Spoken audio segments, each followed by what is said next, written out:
सभी का स्वागत है। और 11 क्लास की एनसीईआरटी में आज हम देखने वाले हैं चैप्टर 9 वाला जो नोट्स है उसके बारे में।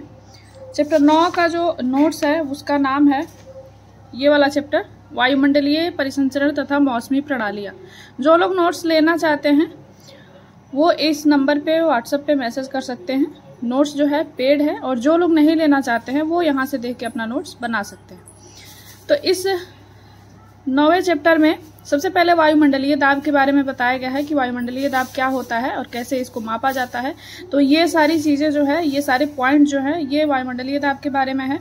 उसके बाद है समदाब रेखाएं। समदाब रेखा किसे कहा जाता है उसके बारे में यहाँ पे डेफिनेशन दिया गया है। वायु दाब का जो क्षैतिज वितरण है, कहाँ वायु दाब कितना होता है अक्षांश देशांतर में, अक्षांशीय वितरण। तो ये है वायु दाब का क्षैतिज वितरण। यहाँ पे विषुवतीय निम्न अवदाब क्षेत्र जो होता है वो यहाँ पे है और इसके बारे में ये सारे पॉइंट्स हैं जो यहाँ पे दिए गए हैं। ये जो है ये क्लाइमेटोलॉजी है। 11 क्लास का जो है एनसीईआरटी बुक जो है ज्योग्राफी का, उसमें सबसे पहले जियोमॉर्फोलॉजी, उसके बाद क्लाइमेटोलॉजी, उसके बाद ओशनोग्राफी है। इसलिए ये बुक काफ़ी महत्वपूर्ण हो जाता है पढ़ने के लिए। यहाँ पे पवनों की दिशा व वेग को प्रभावित करने वाले जो बल हैं उनके बारे में यहाँ पे दिया गया है कि आखिर वो कौन से बल हैं जो पवन की दिशा व वेग को प्रभावित करते हैं। तो ये सारे जो स्टेटमेंट हैं उनके बारे में है। और ये कितने प्रकार के होते हैं ये बल, तो यहाँ पे देखिए दाब प्रवणता बल, दूसरा है घर्षण बल, तीसरा है कोरियोलिस बल। और इनके बारे में किसने बताया और क्या प्रभाव है इनका उसके बारे में यहाँ पे लिखा गया है। वायु दाब और पवनें जो है उनके बारे में यहाँ पे दिया गया है। और ये जो चार्ट है उनका है वायु दाब और पवनों का। इसको आप वीडियो को पॉज करके आप अपना नोट्स आसानी से बना सकते हैं, जो लोग नोट्स नहीं लेना चाहते हैं। अब अगले पेज में हम देखते हैं वायुमंडल का सामान्य परिसंचरण और भूमंडलीय पवनों का प्रारूप मुख्यतः निम्न बातों पर निर्भर करता है। यानी कि भूमंडलीय, हमारे पृथ्वी पर जो पवनों का प्रारूप है वो इन्हीं सारे बातों पर निर्भर करता है। तो इन 5 पॉइंट को आप देखिएगा कि इन्हीं बातों पर निर्भर करता है। उसके बाद है कुछ कोस्ट है, हेडली कोस्ट, इसके बारे में यहाँ पे दिया हुआ है। और पछुआ पवन है, फेरल कोस्ट क्या होता है उनके बारे में दिया गया है। ये वायुदाब पेटी है और यहाँ पे इसको जरूर बनाइएगा। ये काफ़ी, अगर आप ठीक से ध्यान से इसको नहीं पढ़ेंगे ये काफ़ी कंफ्यूजिंग है। उसके बाद है पवन कितने प्रकार के होते हैं, तो 3 प्रकार, ये सारे जो प्रकार हैं मौसमी पवने, स्थानीय पवने, स्थल व समुद्र समीर, इनके बारे में दिया गया है।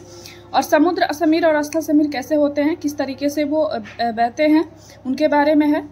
पर्वतीय पवने क्या होती हैं, पर्वत में जो पवने बहती हैं वो किस तरह कैसे बहती हैं, क्या उनकी संरचना होती है, ये सब है उनके बारे में। घाटी समीर, पर्वत की जो घाटियाँ होती हैं उनमें भी हवाएं चलती हैं, पवन चलती है, उनके बारे में यहाँ पे बताया गया है। तो फिर अगला जो पेज है उसमें बताया गया है, ये जो चैप्टर है काफ़ी लंबा है और क्लाइमेटोलॉजी का, अगर आप इसको समझ रहे हैं तो इसका मतलब क्लाइमेटोलॉजी आप पूरा समझ जाएंगे। वायु राशियाँ, एयर मास के बारे में बताया गया, एयर मासेस। वायु राशियों को उनके उद्गम क्षेत्र के आधार पर वर्गीकृत किया गया है। 5 उद्गम क्षेत्र हैं जो यहाँ पे मेंशन है। ये 5 उद्गम क्षेत्र को आपको नोट करना है। इसी के आधार पर निम्न प्रकार की वायु राशियाँ पाई जाती हैं। ये सारे जो है वायु राशियों के प्रकार हैं। इस नोट्स को जरूर एकदम, इसमें एक भी पॉइंट आपको छोड़ने लायक नहीं है क्योंकि मैंने खुद बुक को 3 रीडिंग करके इसका नोट्स मैंने बनाया है। तो आपको कुछ भी ऐसा नहीं मिलेगा जो बुक में छूटा हो, बुक में से यहाँ पे छूटा हो। अगर आप एक बार बुक पढ़ रहे हैं तो अगर आपको लगे कि इसमें कुछ छूटा हुआ है तो हमें कमेंट करके ज़रूर बताइएगा। वैसे अगर हम बुक की सारी बातों को लिखने लगे तो हम एक नया बुक लिख लेंगे, इसलिए नोट्स के व्यू से ही आपको ये पढ़ना है और लिखना है। और सबसे महत्वपूर्ण बात कि मैंने ये जो पेज है 6 से 12 तक का जितने भी पेज हैं जो 300 प्लस हैं वो इसलिए हैं कि मैंने फॉन्ट को थोड़ा बड़ा बड़ा लिखा है ताकि आप लोगों को समझ में आए। बाकी इतना ज़्यादा कुछ नहीं है क्योंकि यही चीज़ें आप जब किताब में देखेंगे, ये जो आप पेपर का साइज़ देख रहे हैं ये A4 साइज़ है और इतना जितना कंटेंट हमने लिखा है ये अगर किताब में देखेंगे तो किताब में इतनी छोटी होती है कि इतना ही दूर में ये सारे कंटेंट आ जाएंगे, लेकिन इतना ही दूर को कंटेंट में मैंने पूरे 1 पेज में लिखा है, यानी कि फॉन्ट जो है वो बड़ा है। यहाँ पे देखिएगा वाताग्र के बारे में बताया गया है और वाताग्र जो होते हैं 4 प्रकार के होते हैं। तो ये पहला है शीत वाताग्र, दूसरा जो है दूसरा है उष्ण वाताग्र, तीसरा है अधिविष्ट वाताग्र और चौथा है अचर वाताग्र। ये सभी वाताग्र के प्रकार हैं। ये चक्रवात के बारे में दिया गया है, उष्ण कटिबंधीय चक्रवात, उष्ण कटिबंधीय चक्रवात, इनके बारे में यहाँ पे दिया गया है। तो देखिए ये है उष्ण कटिबंधीय चक्रवात और उनके बारे में। और यहाँ पे जो महासागरों में जो तूफान आते हैं वो कहाँ किस नाम से जाने जाते हैं, इनके बारे में यहाँ पे दिया गया है। तो लास्ट हम देखने वाले हैं ये उष्ण कटिबंधीय चक्रवात के बारे में ही ये सारा है यहाँ पे। और उसके बाद है तड़ित झंझा व टोर्नेडो।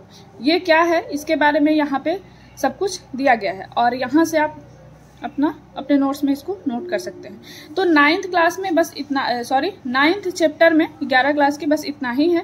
मिलेंगे अगले चैप्टर में और हम चैप्टर वाइज ये वीडियो इसलिए दिखा रहे हैं आपको ताकि आप अपना नोट्स अच्छे से बना सकें।